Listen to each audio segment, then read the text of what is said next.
أستغفر الله العظيم لي ولوالدي ولأصحاب الحقوق الواجبة علي ولجميع المسلمين والمسلمات والمؤمنين والمؤمنات الأحياء منهم والأموات. أستغفر الله العظيم لي ولوالدي ولأصحاب الحقوق الواجبة علي ولجميع المسلمين والمسلمات والمؤمنين والمؤمنات الأحياء منهم والأموات. أستغفر الله العظيم لي ولوالدي ولأصحاب الحقوق الواجبة علي ولجميع المسلمين والمسلمات والمؤمنين والمؤمنات الأحياء منهم والأموات. إلى حضرة سيدنا رسول الله محمد بن عبد الله وأنصار رسول الله والمهاجرين مع رسول الله، ثم إلى روي سيدنا المهاجر إلى الله أحمد بن عيسى، ثم إلى روي سيدنا الفقيه المقدم محمد بن علي بعلوي وأصولهم وفروعهم، ثم إلى روي الحبيب علي بن محمد بن حسن الهبشي، ثم إلى روي سيد الشيخ محمد بن عبد الكريم السمن المدني، ثم إلى روي العالم العلامة العرب الله القطب الشيخ محمد زيني بن عبد الغني، ثم إلى روي الشيخ محمد بن محمد العزاب الدميتي ووالدينا ووالدهم وأمواتنا وأمواتهم وأموات المسلمين أجمعين إلى حضرة النبي. الفاتحة.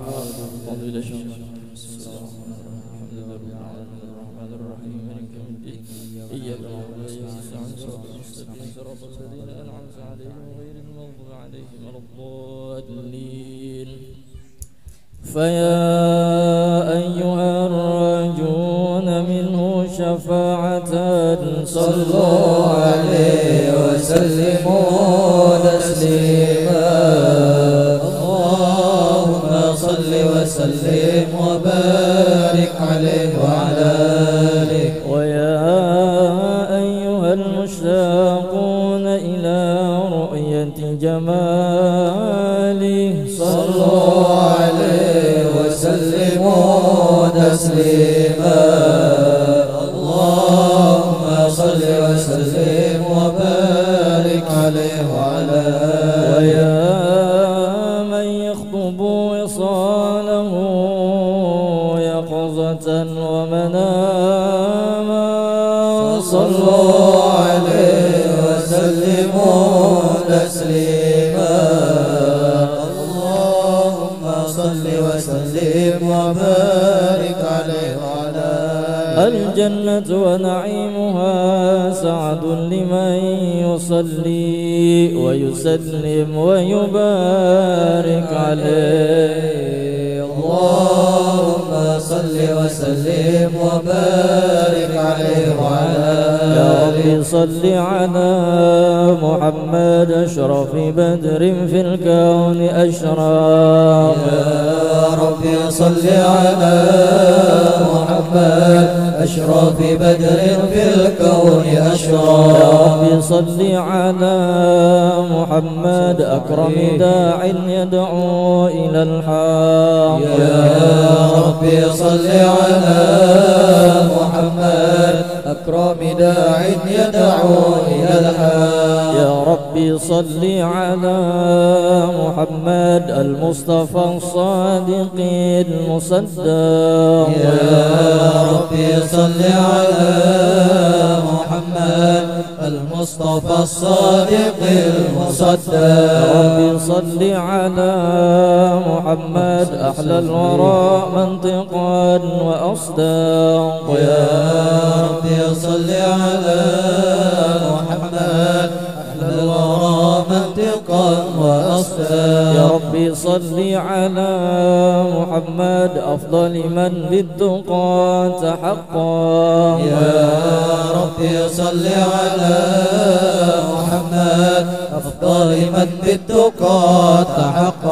يا ربي صل على محمد من بالسخاء والوفاء تخلق. يا ربي صل على محمد من بالسخاء والوفاء تخلق. يا ربي صل على محمد واجمع من الشمل ما تفرق. يا ربي صل على محمد واجمع من الشمل ما تفرق. يا ربي صل على محمد واصلح وسهل ما قد تعوق. يا ربي صل على محمد واصلح وسهل ما قد تعوق. يا ربي صل على محمد وافتح من الخير كل مغلق.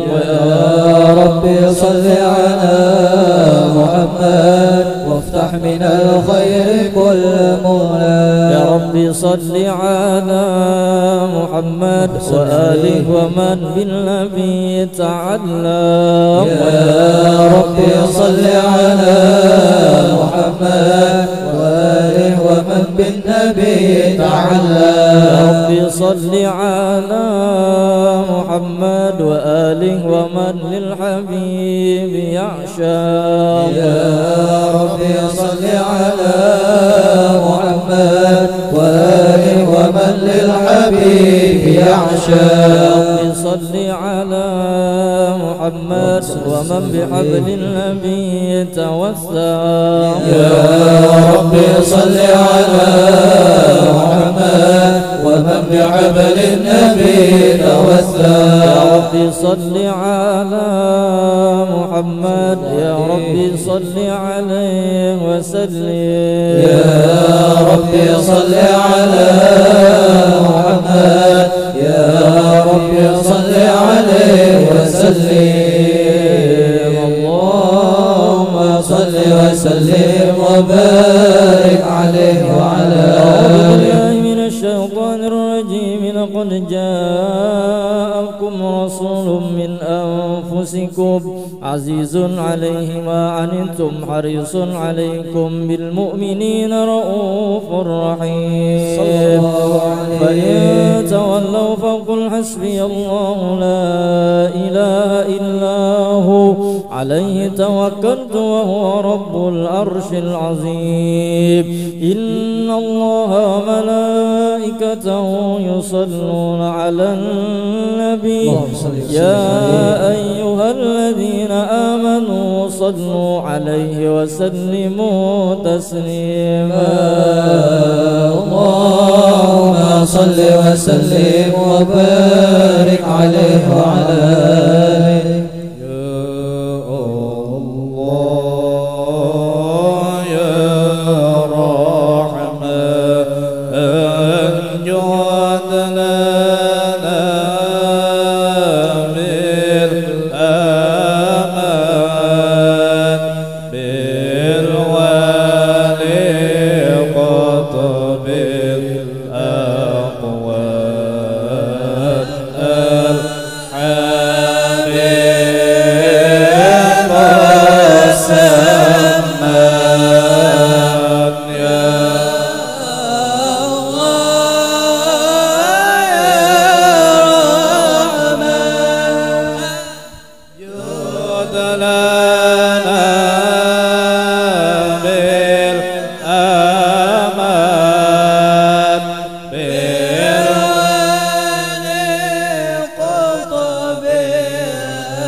جد لنا بالأمان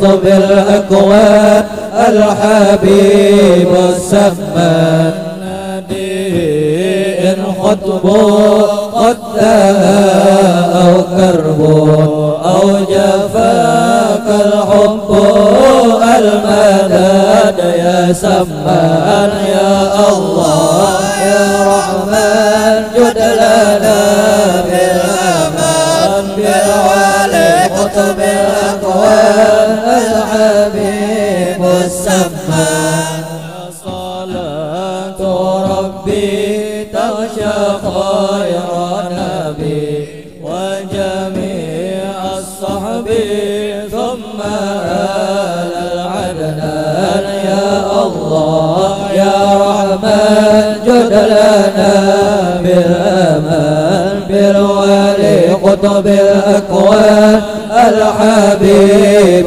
السمان.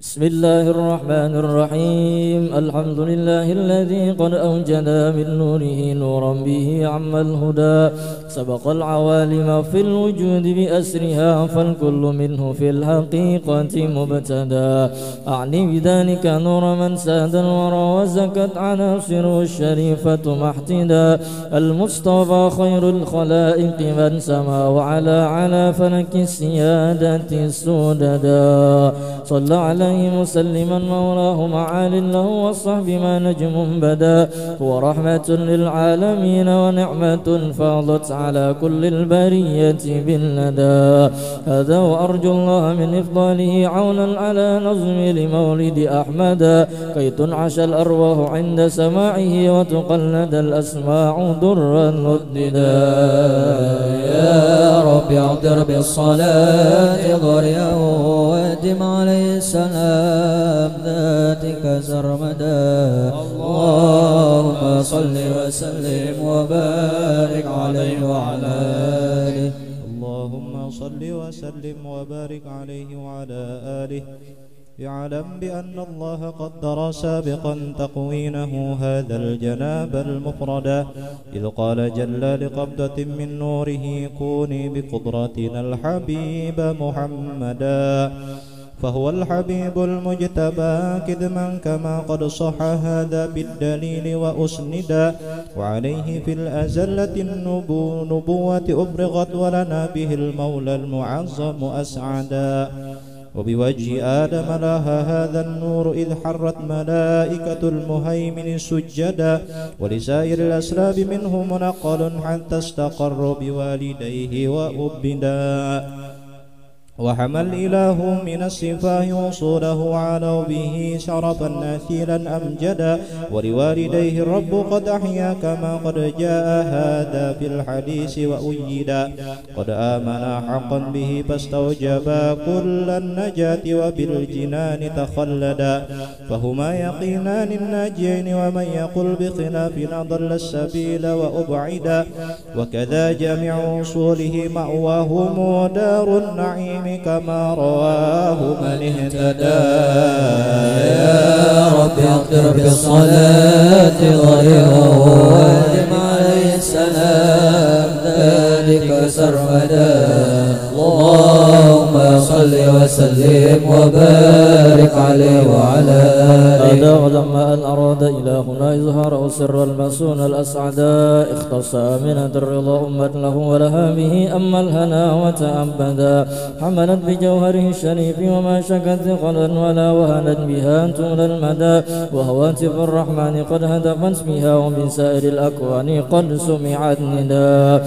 وتقول يا بشراك قد نلت المنى وحمات خير المرسلين الأمجدا صلى الله على سيدنا محمد صلى الله عليه وسلم صلى الله على سيدنا محمد صلى الله عليه وسلم صلى الله على سيدنا محمد صلى الله عليه وسلم. وبليلة الحمل المعظم فتحت جنات فردوس وطابت موردا والملك والملكوت فيها عطرا والأنس وفا والسرور تجددا وبعامها قد عم خصم في الورى من بعد جدب للبرية أجهدا وتباشرت بالشرق الغرب الوحوش وبالصفا طير المسرة غردا وأهيل شرك أصبحت أصنامها منكوسة وهوانها لن يجحدا وبعام فتح لقبود العميد كم من فتوحات به لن تحدا وجميع أحبار روت أخباره وزها بها وجه الزمان توردا وتقول حال زهر بدر السعد من نفق العلا لنرى الحبيب ونسعدا في عامه كل النساء كرامة للمصطفى حمل الذكور الرشدا ولكم به ظهرت عجائب جمة عنها لقد ضاق النطاق تعددا يا رب اغفر بالصلاة ضريه واتم عليه السلام ذاتك سرمدا اللهم صل وسلم وبارك عليه وعلى آله أكرم الخلق ما يا أكرم الخلق ما لمن ألوذ به سواك عند حلول سواك عند حلول الحادث العميم مولاي صل وسلم مولاي صل وسلم دائما أبدا على حبيبك خير على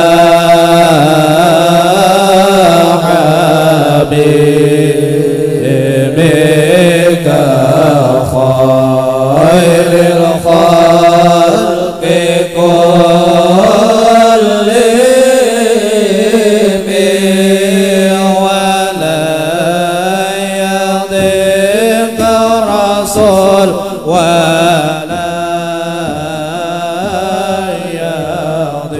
يضيق رسول الله إياك إذا الكريم تجل إذا الكريم تجل باسم منتقم مولاي صل وسلم مولاي صل وسلم دائما أبدا على حبيبك خير على حبيبك خير الخلق كلهم فإن من جودك فإن من جودك الدنيا وضرتها ومن علومك علم ومن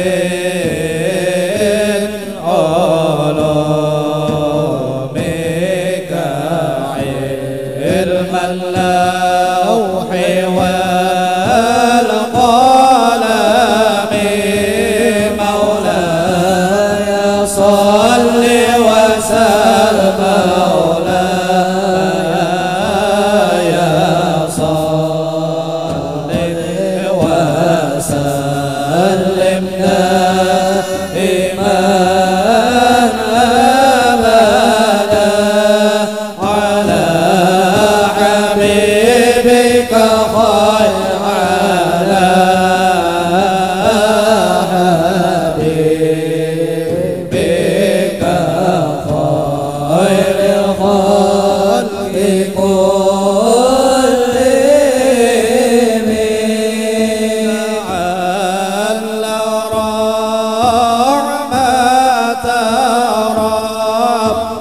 حين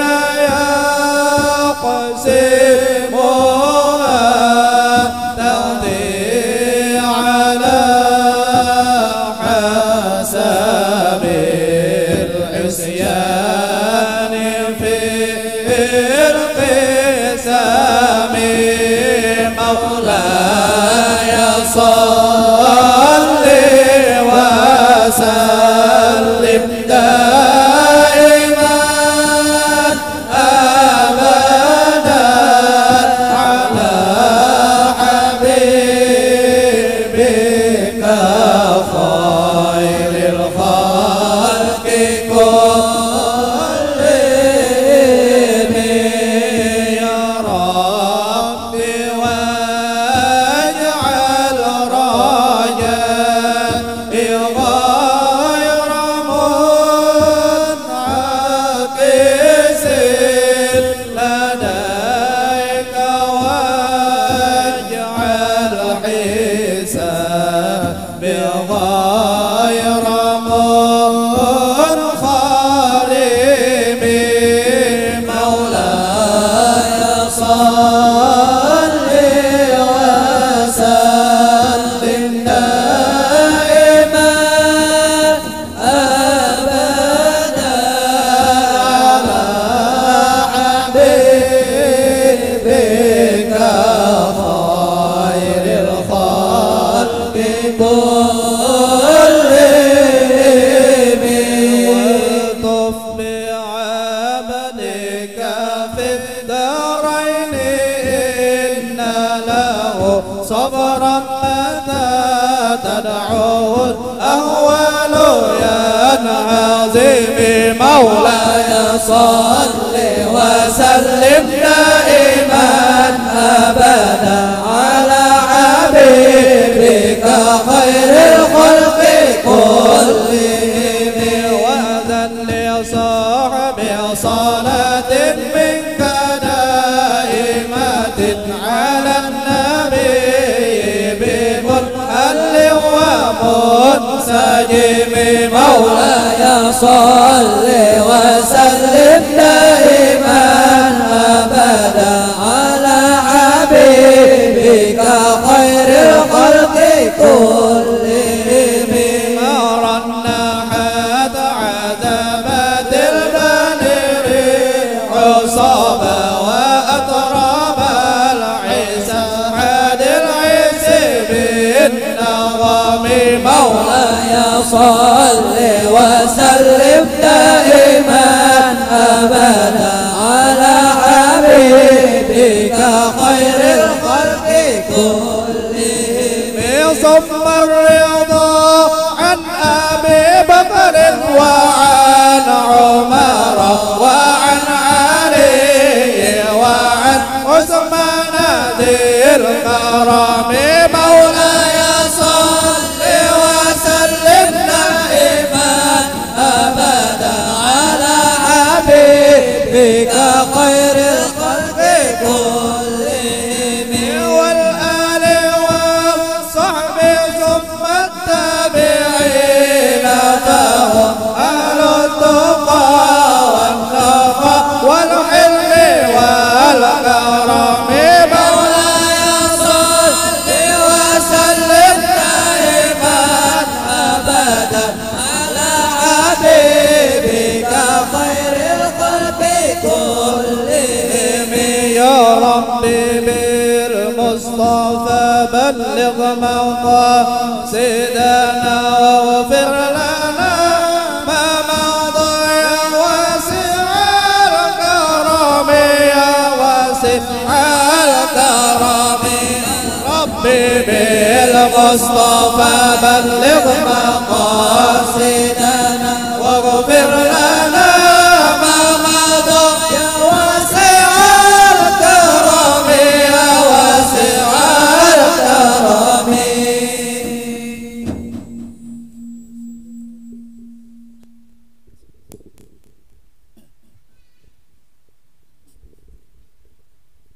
اللهم صل وسلم وبارك عليه وعلى آله من حمله لما مضى شهران قد وافى المنون أبا النبي الأجولا وبطيبة قد كان ذلك مذ أتى أقواله من أرض شام مسعدا وأقام فيها عندهم وتوجعا شهرا سقيما صابرا متجلدا وضريحه قد أشرقت أنواره من زاره نال المنى والمقصدا ولدى تمام الحمل 9 أشهر حانت ولادة من أتانا مرشدا تأرجت أرجاء هذا الكون من نفحاته وبدا الحضور مجددا وتنفست أنوار صبح طلوعه حتى غدا ليل الضلال مبددا ولأمه في الطلق جاءت مريم وكذاك آسية التي منحت هدى وأتى من الفردوس حور معهما ليكون تأنيسا لها وتوددا فهناك قد جاء المخاض فأبرزت شمس الهدى خير الأنام الأوحدا صلى الله على محمد صلى الله عليه وسلم صلى الله على محمد صلى الله عليه وسلم صلى الله على محمد يا ربي صل وسلم الله يا نبي سلام عليك يا رسول سلام عليك يا حبيب سلام عليك صلوات الله عليك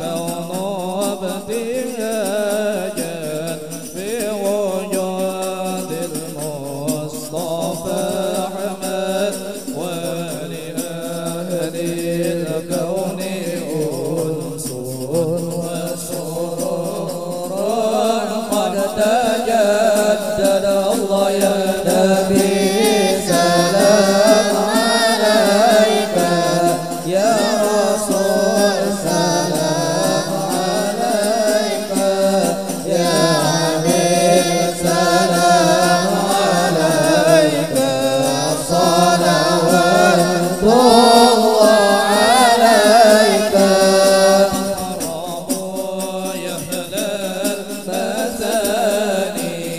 فهذا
محمد الله يا نبي سلام عليك يا رسول سلام عليك يا حبيب سلام عليك صلوات الله عليك مرحبا يا رسول عليه أهلا مرحبا بك إن بك نسعد مرحبا مرحبا يا نور عيني مرحبا مرحبا جد الحسين مرحبا بجاهي يا إلهي مرحبا جود وبلغ كل مقصد مرحبا مرحبا يا نور عيني مرحبا مرحبا جد الحسين مرحبا والدينا نجا سبيلي مرحبا نايمين أصعد ونرشد مرحبا مرحبا يا نور عيني مرحبا مرحبا جد الحسين مرحبا رامي بلغنا بجاهي مرحبا في جوار خير مقعد مرحبا مرحبا يا نور عيني مرحبا مرحبا جد الحسين اللهم صل وسلم وبارك عليه وعلى آله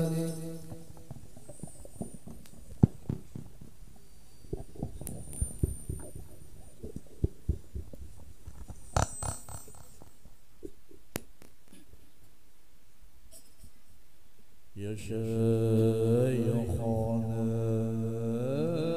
يا سمان يا قاتم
السادات الفضلاء يا شيخنا يا سمان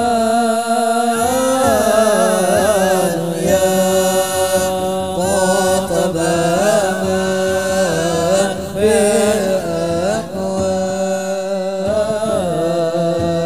من كنت شيخا له فلم يرى خجلا بالعتيق وبالفاروق قدوتنا وذي الحياة والعلا من قد سما وعلا يا شيخنا يا سمان يا قطب ما أمير أكوان من كنت شيخا له فلم يرى خجلا والآل والصحب والأتباع قاطبة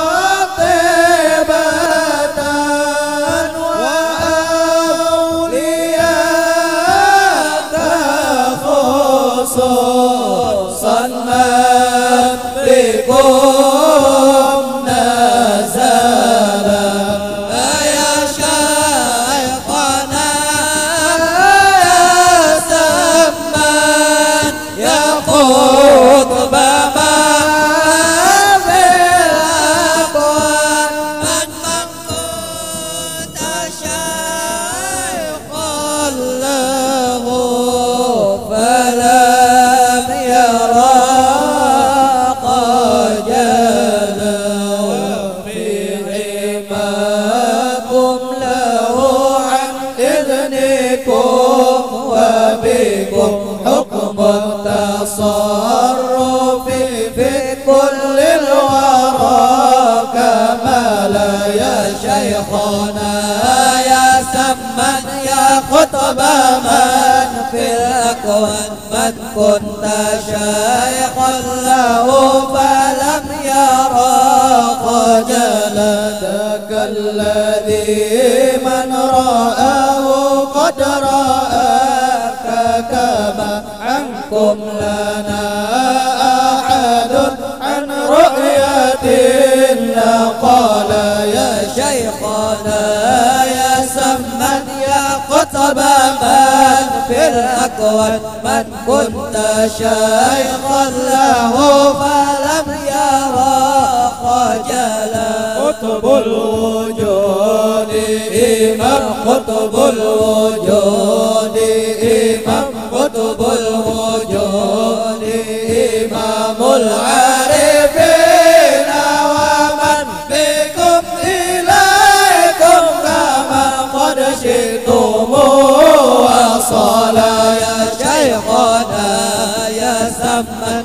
يا شيخنا يا سمن يا شيخنا يا سمن يا قطب من في الأكوان من كنت شيخا له فلم يرى خجلا محمد العارف محمد العارف محمد العارف السمان أكرم من صاب إليكم ولم يهوى سواك ولا يا شيخنا يا سمن يا شيخنا يا سمن يا شيخنا يا سمن يا قطب من في الأكوان من كنت شيخا فلم يرى خجلا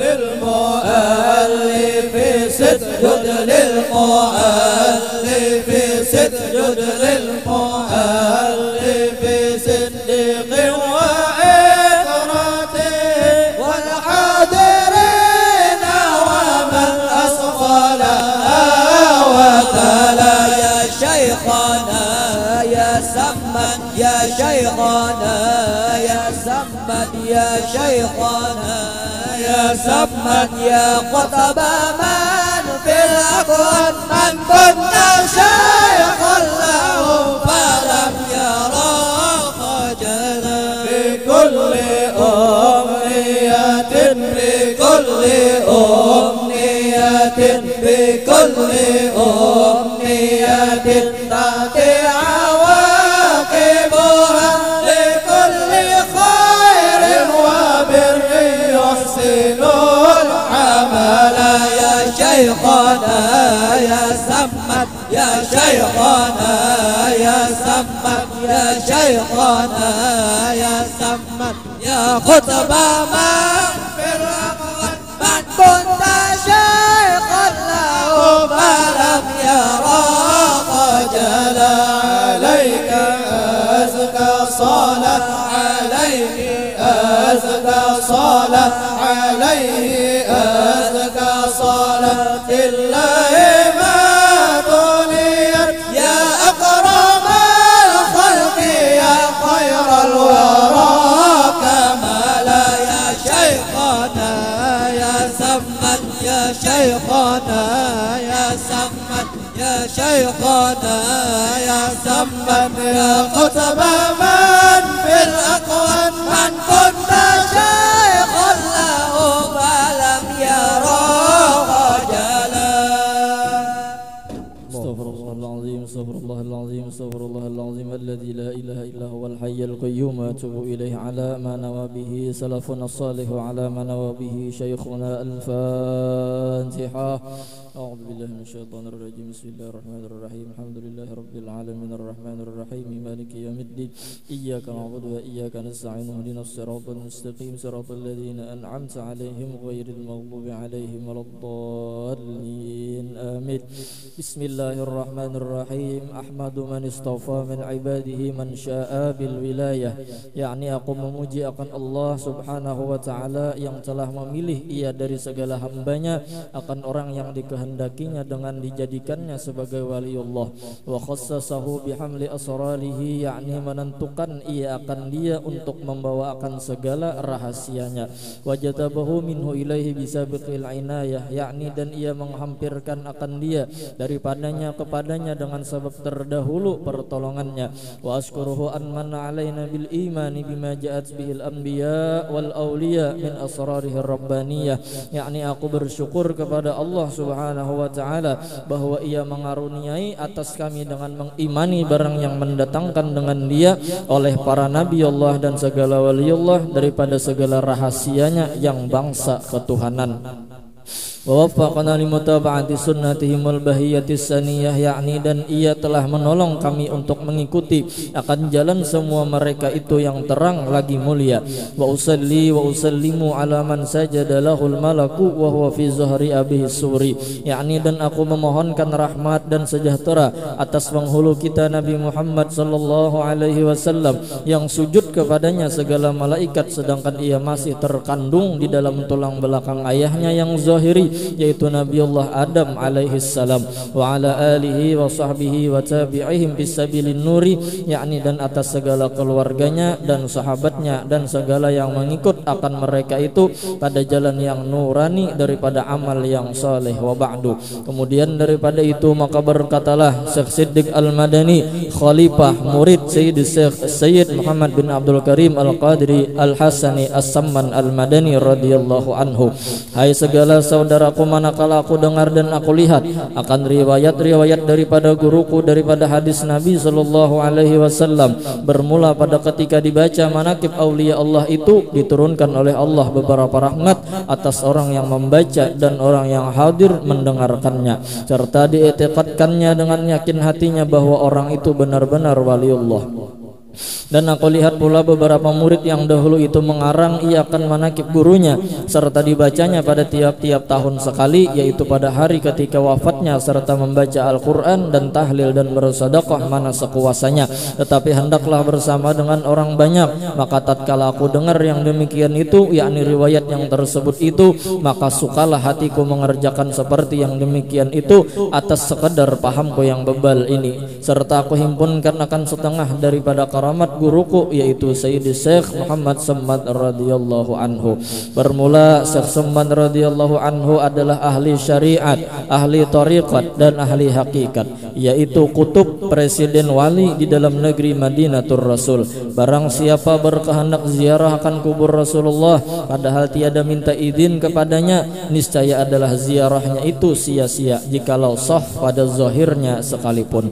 Dan adalah pada tabiatnya radhiyallahu anhu itu kasih sayang ia kepada orang yang talibul ilmi dan kepada orang yang alim-alim dan orang yang salih-salih dan kepada segala orang-orang fakir dan miskin. Dan lagi pula suka ia berkhidmat melayani kepada segala orang yang datang ziarah ke kubur Rasulullah, daripada orang yang alim dan orang yang salih-salih dan daripada segala orang yang awam dan khawas. Dan adalah tabiatnya Syekh Saman radhiyallahu anhu itu ketika masa kecilnya hingga sampai had mursyidnya. Dan lagi pula suka mengakalkan musyahadatul wujud, fokus hatinya memandang kepada satu tujuan, yaitu Allah Subhanahu wa taala, dan suka mengakalkan muraqabah, serasa diintai-intai oleh Allah Subhanahu wa taala, dan suka mengakalkan ibadah hingga ia meninggalkan daripada adat dan melawani iakan hawa nafsunya hingga daripada yang halal sekalipun. Dan tiadalah tidur ia pada ketika malam hari melainkan sedikit jua, dan apabila ia diberi bantal oleh orang tuanya ketika ia hendak tidur maka keluh kesahlah ia seperti orang sakit. Dan apabila sampai waktu sahur maka ia bangun daripada tidurnya, lalu ia ratib sahur, kemudian daripada itu lalu ia sembahyang subuh berjamaah dengan orang banyak, lalu pula ia ratib subuh hingga terbit matahari. Manakala terbit matahari kira-kira segalah maka bangkitlah ia sembahyang sunat isyraq 2 rakaat, dan apabila sampai seperempat hari maka bangkitlah ia sembahyang sunat duha sebanyak-banyaknya 12 rakaat, dan yang terabdal itu 8 rakaat. Dan lagi pula Syekh Saman radhiyallahu anhu membanyakkan puasa sunnah dan membanyakkan riyadhah dan menjauhi daripada lezat dunia hingga daripada yang halal sekalipun. Maka segala yang tersebut itu adalah halnya di masa kecil, yakni sebelum baliknya. Pada masa itulah ia disuruh oleh orang tuanya masuk ke dalam siwan, yakni tempat makan makanan, karena dia hendak diberi makan oleh orang tuanya. Manakala selesai ia daripada makannya dilihat oleh orang tuanya tempat ia makan seolah-olah tiada dimakan. Kemudian daripada itu pergilah orang tuanya kepada gurunya membaca Al-Quran di waktu kecil. Lalu dikhabarkan oleh orang tuanya daripada hal ehwal anaknya tersebut. Maka dijawab oleh gurunya, janganlah engkau takut akan anakmu itu. Tidak syak dan ragu lagi bahwasanya ia adalah wali Allah Subhanahu wa ta'ala, dan tiada khilaf lagi antara segala ulama. Dan apabila Syekh Saman radhiyallahu anhu melihat akan orang tuanya memakai pakaian yang indah-indah atau memakai pakaian yang ditegah oleh hukum syara, maka dikatanya kepada orang tuanya dengan perkataan yang lembut dan penuh kehormatan, wahai orang tuaku, tiadalah suka Tuhan kita kepada orang yang bersuka-suka di dalam dunia ini. Demikianlah hal ehwalnya di masa kecil, yakni sebelum balik. Syahdan adalah halnya Tuan Syekh Sayyid Muhammad Saman itu selalu di dalam zikrullah siang dan malam, dan ia suka uzlah, artinya menjauhi daripada bercampur dengan manusia, dan masuk khalwat dan melazimkan ziarah ke Baqi, yakni tempat pekuburan segala istri Nabi Muhammad sallallahu alaihi wasallam di dalam negeri Madinatul Rasul, serta hampir dengan masjidnya pada tiap hari, lalu ia berzikir dan membaca Quran di tempat itu. Dan adalah halnya Syekh Saman radhiyallahu anhu pada ketika bidayahnya, yakni pada permulaan dia menjalani akan jalan tariqat dan hakikat, ia memakai pakaian yang indah-indah. Kemudian datanglah Tuan Syekh Abdul Qadir Al-Jilani membawa baju jubah putih, padahal Tuan Syekh Muhammad Saman dalam khalwatnya. Maka dipakaikanlah oleh Tuan Syekh Abdul Qadir Al-Jilani akan baju jubah itu kepada Tuan Syekh Muhammad Saman Al-Madani. Maka cukuplah Tuan Syekh Muhammad Saman dengan baju jubah putih itu hingga sekarang, dan kelakuan Tuan Syekh Muhammad Seman pada ketika itu. Ia menyembunyikan akan ilmunya dan amalnya hingga datang kepadanya perintah dari Hadratur Rasul menyuruh untuk menzahirkan akan ilmu dan amalnya di dalam negeri Madinatul Rasul. Seperti kezahiran matahari pada ketika tengah hari, kemudian datanglah beberapa orang daripada beberapa negeri sebab mendengar kabar tentang Tuan Syekh Muhammad Seman di dalam negeri Madinatul Rasul. Maka banyaklah orang yang datang dari beberapa negeri untuk mengambil tarekat kepadanya, dan orang yang datang kepadanya daripada raja-raja dan orang-orang kaya memberi hadiah kepadanya seperti emas, perak dan yang lainnya. Manakala sampai hadiah-hadiah itu kepadanya, maka dibagikannya kepada segala fakir dan miskin hingga habis, tiada lagi tertinggal di dalam tangannya.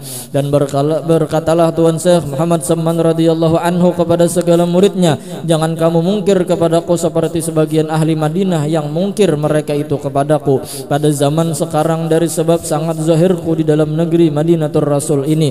Tiada seorang daripada aulia Allah yang sangat zahir pada masa ini di dalam negeri Madinatul Rasul seperti kezahiranku ini. Jikalau keluar aku daripada negeri Madinah ini, niscaya banyaklah orang Madinah ini yang tersesat. Dan setengah daripada wasiat Tuan Syekh Muhammad Seman radhiyallahu anhu, barang siapa membaca mengamalkan Allahumma ighfir li ummati sayyidina Muhammad, Allahumma arham ummata sayyidina Muhammad, Allahumma astur ummata sayyidina Muhammad, Allahumma jubur ummata sayyidina Muhammad 4 kali berturut-turut sesudah sembahyang subuh, niscaya ia masuk jumlah martabat fadilah wali kutub. Dan jujur Syekh Seman berkata, tiadalah naik pangkatku ini kepada Allah melainkan sebab aku mengakalkan membaca doa ini pada tiap selesai salat subuh 4 kali berturut-turut dengan tiada diselangi dengan perkataan dunia. Dan lagi di antara wasiat Tuan Syekh Muhammad Seman radhiyallahu anhu, lazimkan oleh kamu hai segala muridku sembahyang 5 waktu berjamaah dan sembahyang Jumat, dan membanyakkan akan zikrullah wudu'an wa asyian qiyaman wa qu'udan wa ala junubikum, pagi sore berdiri berduduk dan apapun keadaan, dan melazimkan musyahadah wahdatul af'al dan wahdatul sifat dan wahdatul zat dan muraqabah, dan membanyakkan akan membaca Al-Quran dan salawat atas Nabi Muhammad sallallahu alaihi wasallam, dan membanyakkan akan istighfar minta ampun kepada Allah, dan menyampaikan hajat segala manusia, dan menolongi hamba Allah ketika mendapat kesusahan, baik kesusahan dunia atau kesusahan akhirat, karena segala yang tersebut itu sangat memberi bekas di dalam hati dan menambahi kekuatan dalam mengerjakan segala ibadah dan keyakinan serta keimanan kita kepada Allah subhanahu wa ta'ala. Dan lagi wasiat Tuan Syekh Muhammad Seman kepada segala muridnya, seyogianya kamu membanyakkan sohbatul fuqara wal masakin wa mulazamatahum, yakni bersama-sama dengan mereka dalam segala hal, karena yang demikian itu menambahi zuhud, yakni benci akan pekerjaan dunia, lagi pula memberi pusaka akan sifat qanaah, yakni cukup dengan barang yang dikaruniakan oleh Tuhan kita. Dan setengah daripada perkataan Tuan Syekh Muhammad Seman radhiyallahu anhu, bukannya yang bernama guru itu mengarasi muridnya mengerjakan ibadah, tetapi adalah yang bernama guru itu menaikkan muridnya daripada satu martabat kepada martabat yang lain. Artinya daripada kasih kepada dunia, cinta kepada dunia, kepada bencinya dengan dunia, dan daripada jahilnya tentang ilmu agama kepada mengetahuinya, dan daripada tamaknya kepada qanaahnya, yakni kepada cukupnya, dan daripada segannya mengerjakan ibadah kepada kuatnya beribadah. Dan setengah daripada perkataan Tuan Syekh Muhammad Seman radhiyallahu anhu, barang siapa mengambil tarekat kepadaku serta diamalkannya, niscaya mendapat rasa majudub di dalam dunia ini, yakni diambil oleh Allah akalnya yang basyariah diganti dengan akal yang bangsa Rabbani ketuhanan, yakni diambil oleh Allah akan rasa punya wujud dan sifat dan afal diganti dengan rasa adamun mahdun, yakni adam semata-mata, yakni tidak punya wujud. Sifat dan afal melainkan hanya Allah subhanahu wa ta'ala yang bersifat wujud hakiki. Jikalau tiada didapatnya rasa majudub itu pada awal umurnya, niscaya akan didapatnya pada akhir umurnya, sekalipun waktu hendak sakaratul maut. Lagi pula diluaskan oleh Allah akan rezekinya yang halal itu dengan nampak dan mujarrab. Dan setengah daripada perkataan Tuan Syekh Muhammad Seman adalah perkataanku ini seperti perkataan Tuan Syekh Abdul Qadir Al-Jilani, barang siapa menyeru akan daku ya Seman ya Seman ya Seman 3 kali, atau ya Syekh Seman ya Syekh Seman ya Syekh Seman 3 kali, atau ya Waliullah Syekh Seman ya Waliullah Allah Syekh Seman, ya wali Allah Syekh Seman 3 kali. Ketika mendapat kesusahan dunia ataupun kesusahan akhirat, niscaya hadirlah aku serta aku tolongi akan dia. Dan setengah daripada perkataan Tuan Syekh Muhammad Seman radhiyallahu anhu, segala kami aulia Allah tidaklah kami mati melainkan hanya kami berpindah daripada negeri yang zahir yakni dunia kepada negeri yang tersembunyi yakni akhirat. Maka apabila mati kami pada penglihatan kamu, maka datanglah kamu ziarah ke kubur kami para aulia Allah serta kamu membaca Al-Quran dan berzikir. Maka ketika itu kami dengar dan kami lihat dan duduklah kami berserta kamu dengan membaca Al-Quran dan berzikir. Seperti sabda Nabi sallallahu alaihi wasallam, innama khuliqtum lil abad wa innama tunqaluna min darin ila darin fayahabbadan naqlatu wan na'imu sarmad. Artinya, hai segala nabi Allah dan aulia Allah, hanya saja kamu dijadikan kekal dan bahwasanya kamu dipindahkan dari satu negeri kepada negeri yang lain. Maka itulah sebaik-baik perpindahan dan sebaik-baik kesenangan yang kekal. Dan setengah daripada perkataan Tuan Syekh Muhammad Seman, alhamdulillah aku dijadikan oleh Allah Subhanahu wa taala sebagai wali Allah selagi aku masih di dalam perut ibuku serta aku dipeliharanya.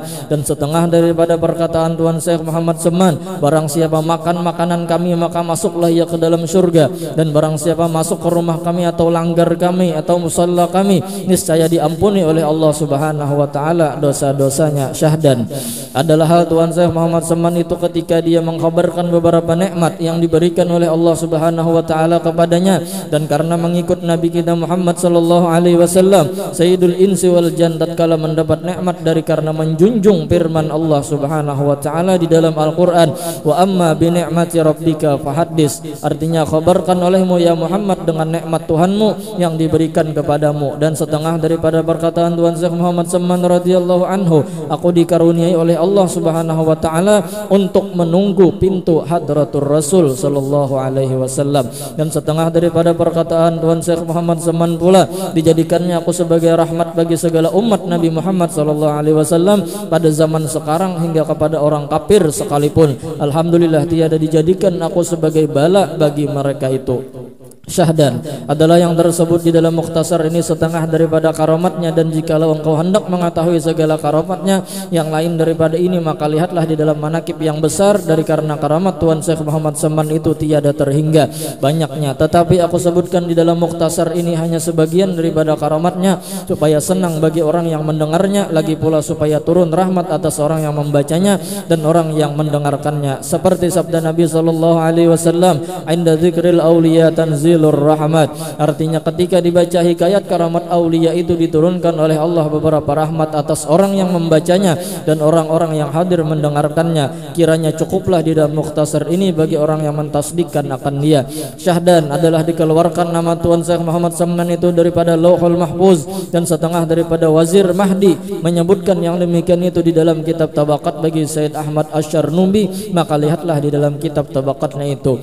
Setengah daripada karamat Tuan Syekh Muhammad Seman yang dikhabarkan oleh Muqran bin Abdul Mu'in dengan katanya, ketika aku berlayar ke negeri Hijaz, manakala aku sampai di tepi laut, aku lihat mega awan sangat hitam, kemudian turunlah angin topan hingga kapalku hampir karam. Maka aku sangat takut sehabis-habis takut. Maka aku berdiri di haluan kapalku, lalu aku berteriak sehabis-habis suaraku, ya Seman, ya Seman, ya Seman, ya Mahdi. Maka tiba-tiba aku lihat ada 2 orang berjalan di atas air datang ke kapalku, seorang memegang sebelah kanan dan seorang memegang sebelah kiri. Kemudian berhentilah angin topan itu dengan berkat 2 orang itu, serta sampailah aku ke negeri itu dengan selamat. Setengah daripada karamat Tuan Syekh Muhammad Seman yaitu yang dikhabarkan oleh seorang laki-laki saleh lagi zahid Maulana Syekh Idris At-Takali, ketika aku hendak berlayar dari negeri Swiss untuk pergi haji ke Baitullah Al-Haram dan ziarah ke kubur Rasulullah sallallahu alaihi wasallam dengan melalui laut, tiba-tiba kapalku terdampar di atas karang hampir pecah. Maka aku serulah 3 kali Seman, maka dengan berkat Tuan Syekh Muhammad Seman turunlah kapalku dari atas karang itu. Padahal tiada ada seorang pun yang mengetahui yang demikian itu. Maka aku mengucap alhamdulillah. Setelah datang ke negeri Madinah, maka aku duduk di langgar Tuan Syekh Muhammad Seman beberapa lama. Kemudian ketika aku hendak ke Mekah Musyarrafah, aku menghadap Tuan Syekh Muhammad Seman, lalu aku kabarkan akan dia, hai tuanku, di dalam negeriku ada seorang raja yang sangat zalim, lagi suka memaksa mengambil harta orang, apa jua daripada asma Allah yang dapat menolakkan dari kezalimannya itu. Maka jawab Tuan Syekh Muhammad Seman, sebutlah olehmu namaku 3 kali. Maka aku ulang pertanyaan itu 3 kali, jawabnya tetap seperti itu juga. Maka diketahuinya khatar hatiku dan dikatanya, apakah engkau lupa ketika kapalmu terdampar di atas karang, kemudian engkau sebut namaku 3 kali, maka dilepaskan oleh Allah kapalku dari kepecahan. Lalu aku tersungkur di hadapan Tuan Syekh Muhammad Seman dan aku cium kedua tapak kakinya serta aku berkata, hai Tuanku, cukuplah pengajaran Tuanku itu kepada hamba. Kemudian aku ke Makkah Al-Musyarrafah untuk menyempurnakan pekerjaan hajiku. Setelah itu aku pulang ke negeriku. Maka apabila datang suatu kejahatan dari raja, maka aku sebutlah nama Tuan Syekh Muhammad Seman dengan perlahan-lahan 3 kali. Maka dengan berkat karamat Tuan Syekh Muhammad Seman terlepaslah aku dari kejahatannya. Dan setengah daripada karamat Tuan Syekh Muhammad Seman adalah yang dikhabarkan oleh Muhammad Salih Asy-Syi'a Al-Madani. Ketika aku di Makkah Musyarrafah, perempuanku hendak beranak dengan sangat susahnya dan hatiku sangat takut. Kemudian setelah habis ikhtiarku, aku baca Fatihah, aku hadiahkan kepada Tuan Syekh Muhammad Seman. Kemudian aku baca tawassulnya hingga sampai kepada waja'al lana min kulli dhiqin faraja wa kulli hamin wa bala'in makhraja. Setelah aku hendak membaca sambungannya, tiba-tiba aku lihat Tuan Syekh Muhammad Seman hadir di hadapanku dan berkata kepada aku, ulangi olehmu beberapa kali. Maka aku ulangilah bacaan itu dan beranaklah istriku dengan mudah berkat karamat Tuan Syekh Muhammad Seman. Dan di antara karamat Tuan Syekh Muhammad Seman yaitu bahwa Tuan Syekh Abdullah Basri, ia dipitnah melakukan perbuatan yang salah dan ia dipenjara, dirantai dengan rantai besi di lehernya pada malam 27 bulan Ramadan di Makkah Musyarrafah pada tempat yang bernama Babus Sa'adah. Manakala waktu Isya dibacanya tawasul Syekh Muhammad Seman hingga sampai kepada ya Rabbi waghfir lil Ubaidil Jani Muhammadis Syahiri bis Sammani. Lalu ia berteriak sehabis-habis suaranya, ya Samman, ya Samman, ya Samman 3 kali. Tiba-tiba jatuhlah rantai itu dari lehernya. Maka dirantai orang kembali hingga 3 kali dalam 3 malam. Dan setiap kali ia membaca tawassul yang tersebut itu, setiap kali pula jatuh rantai itu dari lehernya. Dan akhirnya diketahui orang bahwa ia adalah murid dari Tuan Syekh Muhammad Seman. Maka ia dibebaskan dari penjara dan diberi hadiah. Maka ketika ia duduk di pintu ziyadah namanya yaitu pintu Masjid Makkah, ia ditanya orang, apa yang engkau lihat waktu engkau di dalam penjara? Maka jawabnya, setelah aku berteriak ya Seman 3 kali, maka aku lihat Tuan Syekh Muhammad Seman berdiri di hadapanku seperti sedang marah. Lalu aku tersungkur dan aku lupa diri. Manakala aku sadar, aku lihat rantai itu sudah jatuh dari leherku dengan berkat Tuan Syekh Muhammad Seman. Dan di antara karamat Tuan Syekh Muhammad Seman adalah yang dikhabarkan oleh seorang laki-laki dari ahli Madinah. Setelah aku keluar dari negeri Rum bersama-sama 10 orang bertunggangan kuda, ketika sampai di tepi hutan kami bertemu dengan beberapa orang yang hendak menyamun merampok kami.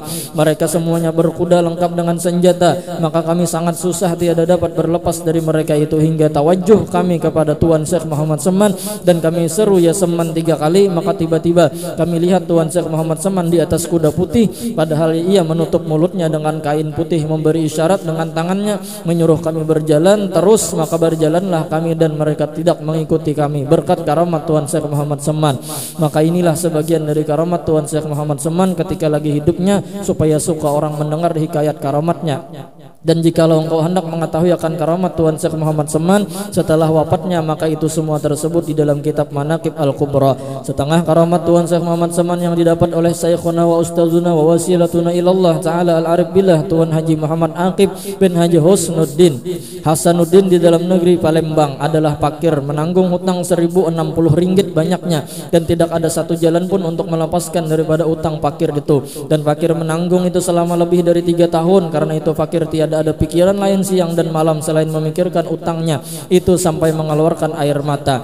Hingga pada suatu hari fakir menangis dan berkata, jikalau Tuan Syekh Muhammad Seman itu benar-benar kutub yang mempunyai karamat yang besar, niscaya Allah melepaskan aku daripada utangku ini. Maka setelah itu belum sampai setahun dari perkataanku itu sudah dilepaskan oleh Allah Subhanahu wa taala daripada utangku itu berkat karamat Tuan Syekh Muhammad Seman. Dan lagi setengah daripada karamat Tuan Syekh Muhammad Seman, jikalau ada hajat kita, hajat dunia ataupun hajat akhirat, mendapat kesukaran, maka tawajuh hati kita kepada Allah serta kita baca tawasulnya, maka dengan berkat karamat Tuan Syekh Muhammad Seman jadi mudahlah serta segera kabulnya. Adapun syarat kita hendak mendapatkan suatu karamat wali itu 2 syaratnya. Pertama, hati kita harus yakin bahwasanya orang itu benar-benar waliullah, sekali-kali tiada syak padanya, tiada ragu kepadanya. Dan yang kedua, jangan mungkir ma'iktirat kita kepada kewaliannya jikalau ada pekerjaannya itu bertentangan pada zahir syariat sekalipun, janganlah mungkir i'tiqad kita kepadanya. Dan jikalau dua syarat ini tidak ada, maka tidak akan memperoleh suatu karamat daripadanya sekalipun berkhidmat melayani kepadanya 100 tahun syahdan. Adalah Tuan Syekh Muhammad Saman itu dilahirkan pada tahun 1132 daripada hijrah Nabi SAW di dalam negeri Madinah, dan diwafatkan Syekh Saman Madani itu pada tahun 1189 Hijriyah hari Arba 2 Dzulhijjah Al-Mubarakah, dan dimakamkan di Baqi berhampiran dengan pekuburan segala istri Rasulullah SAW. Suatu faedah, barang siapa melazimkan membaca manaqib Tuan Syekh Muhammad Saman pada tiap-tiap tahun sekali serta bersama-sama orang banyak, dan membaca Al-Quran serta bertahlil dan bersedekah sekadar kemampuan, kemudian dihadiahkan pahalanya kepada Tuan Syekh Said Muhammad Saman, apalagi dikerjakan pada hari wafatnya, niscaya Allah akan meluaskan rezekinya yang halal, dan lagi Allah akan menyampaikan segala hajatnya min umurid dunya wal akhirah, wallahu a'lam bissawab. Ini manaqib yang ulun baca sebagian daripada tulisan almarhum guru sekumpul. Mudah-mudahan berkat kita membaca manaqib Syekh Saman Al-Madani selamat kita dunia akhirat. Mudah-mudahan nang ada hajat dikabulkan cepat oleh Allah Subhanahu wa taala, hajatnya yang berisi hutang mudah-mudahan cepat dilunaskan oleh Allah Subhanahu wa taala, yang hatinya hendak kawin bujur-bujur hendak kawin, mudah-mudahan Allah Subhanahu wa taala permudah perkawinannya dan akad nikahnya.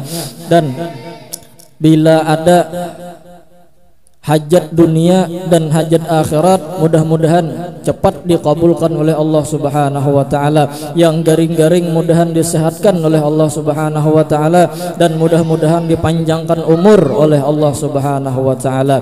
Dan mudah-mudahan kita khususnya bubuhan Kampung Gunung Raja dihindarkan daripada berbagai macam bala musibah. Amin amin ya rabbal alamin. Ulun minta ampun, minta halal, minta ridha dunia akhirat. Sedikit kita benasyid, berzikir, tahlil, nasyid. Bismillahirrahmanirrahim. Qul huwallahu ahad, Allahus samad, lam yalid wa lam yulad wa lam yakul lahu kufuwan ahad. Bismillahirrahmanirrahim. Qul huwallahu ahad, Allahus samad, lam yalid wa lam yulad wa lam yakul lahu kufuwan ahad. Bismillahirrahmanirrahim. Qul huwallahu ahad, Allahus samad, lam yalid wa lam yulad wa lam yakul lahu kufuwan ahad. La ilaha illallah, wallahu akbar. Bismillahirrahmanirrahim. Qul a'udzu birabbil falaq, min syarri ma khalaq, wa min syarri ghasiqin idza waqab, wa min syarri an-naffathati fil 'uqad, wa min syarri hasidin idza hasad. La ilaha illallah, wallahu akbar. Bismillahirrahmanirrahim. Qul a'udzu birabbin nas, malikin nas, ilahin nas, min syarril waswasil khannas, alladzi yuwaswisu fi sudurin nas, minal jinnati wan nas. La ilaha illallah, wallahu akbar. Walillahil hamdu. Bismillahirrahmanirrahim.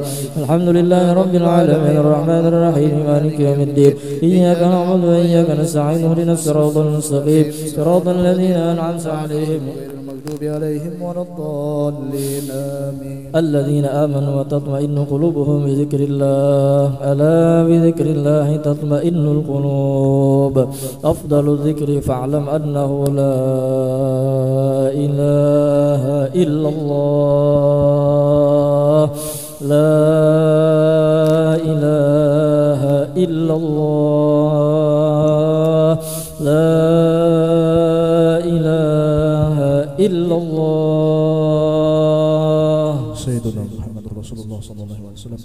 لا إله إلا الله، لا إله إلا الله. يا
الله يا الله يا الله يا الله يا الله يا الله جماله أسمع عيني إليه وجد ظلي جماله أسمع عيني إليه وجد ظلي وسره بضامي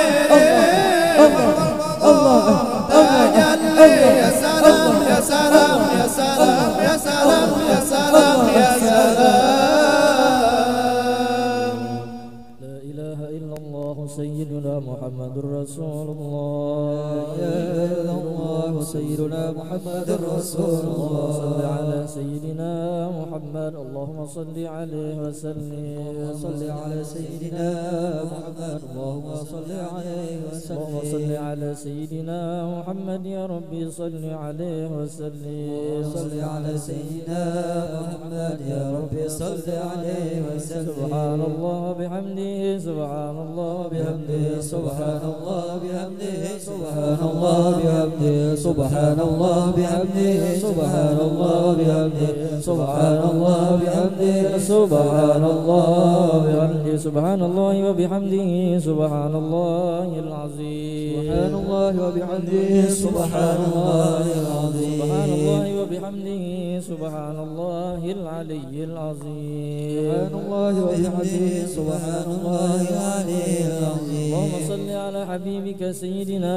محمد وآله وصحبه وسلم. اللهم صل على حبيبك سيدنا محمد وآله وصحبه وسلم. اللهم صل على حبيبك سيدنا محمد وعلى آله وصحبه وبارك وسلم أجمعين. اللهم صل على حبيبك سيدنا محمد وعلى آله وصحبه وبارك وسلم أجمعين. سر الفاتحة. أعوذ بالله من الشيطان الرجيم. بسم الله الرحمن الرحيم. الحمد لله رب العالمين الرحمن الرحيم مالك يوم الدين. إياك نعبد وإياك نستعين اهدنا الصراط المستقيم صراط الذين أنعمت عليهم غير المغضوب عليهم ولا الضالين آمين. بسم الله الرحمن الرحيم. الحمد لله رب العالمين. اللهم صل على سيدنا محمد وعلى آل سيدنا محمد. اللهم أوصل وهدي وبلغ وتقبل طاب ما قرأنا وما عملنا من أنواع الخيرات بفضلك إلى أرواح جميع المؤمنين والمؤمنات والمسلمين والمسلمات خصوصا إلى روح سيدنا رسول الله محمد بن عبد الله صلى الله عليه وسلم وآله وأصحابه وأزواجه وقرابته وذريته أجمعين من الأولياء والعلماء والصالحين برحمتك يا أرحم الراحمين. إلى أرواح كل ولي وولية لله من مشرق الأرض ومغاربها برها وبحرها أينما كانوا وكان الكائن في علمك وحلت أرواحهم يا مولانا يا رب العالمين. خصوصا إلى روح سيد الشيخ السيد محمد بن عبد الكريم القادري الحسني السمن المدني برحمتك يا أرحم الراحمين. ثم إلى أرواح مشايخنا ومعلمينا خصوصا إلى روح شيخنا كي حجي محمد ألفي النور بن حجي. ثم إلى روح شيخنا كي حجي أحمد ترمجي بن فؤادي. ثم إلى روح شيخ تصرفين. ثم إلى روح وأصولهم وفروعهم برحمتك يا أرحم الراحمين. ثم إلى أرواح والدينا وأمهاتنا وأجدادنا وجداتنا وقراباتنا وإخواننا وأخواتنا وأصحابنا وجيراننا أجمعين. وإلى أرواح من لا زائر ولا ذاكر لهم أن تعلم بهم وبأسمائهم يا مولانا يا رب العالمين. أوصل اللهم توبتك منا إليهم. اللهم اجعل فداء لهم من النار وفكاكا لهم من النار وشراء لهم من النار ونجاة لهم من النار وإدخال لهم من النار برحمتك يا عزيز يا غفار يا رب العالمين. اللهم اغفر لنا ولهم وارحمنا وإياهم مغفرة ورحمة من عندك إنك أنت الغفور الرحيم. وادخلنا وإياهم الجنة بغير حساب مع النبيين والصديق والشهداء والصالحين برحمتك يا أرحم الراحمين. اللهم مغفرتك أوسع من ذنوبنا ورحمتك أرجى عندنا من أعمالنا. وصلى الله على سيدنا محمد وعلى آله وصحبه وسلم. الحمد لله رب العالمين. بسر الفاتحة.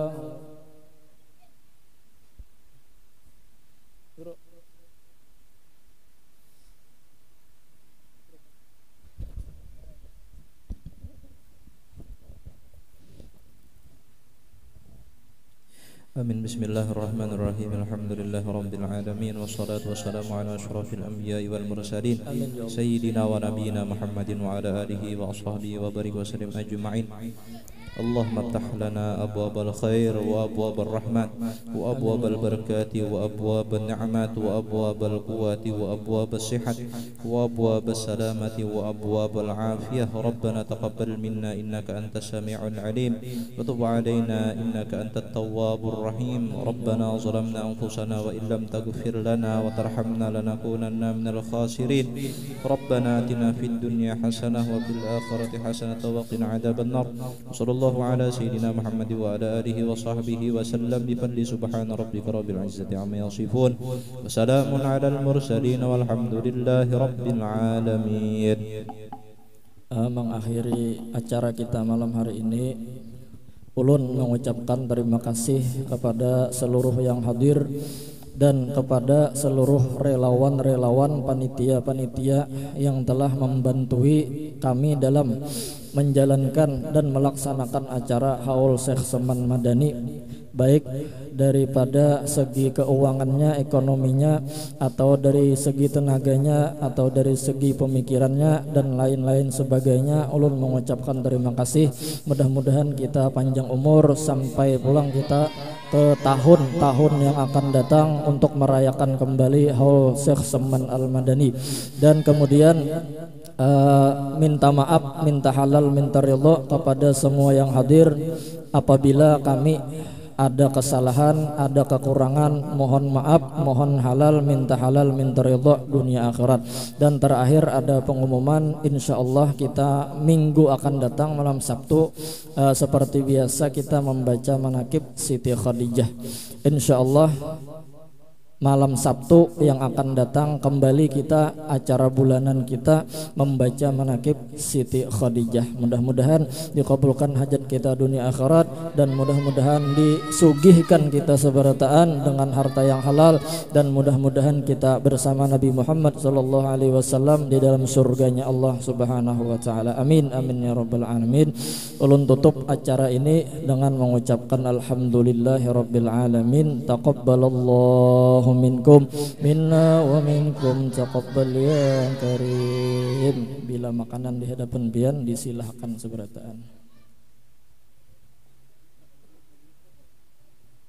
Anak bawa bulik bisa juga.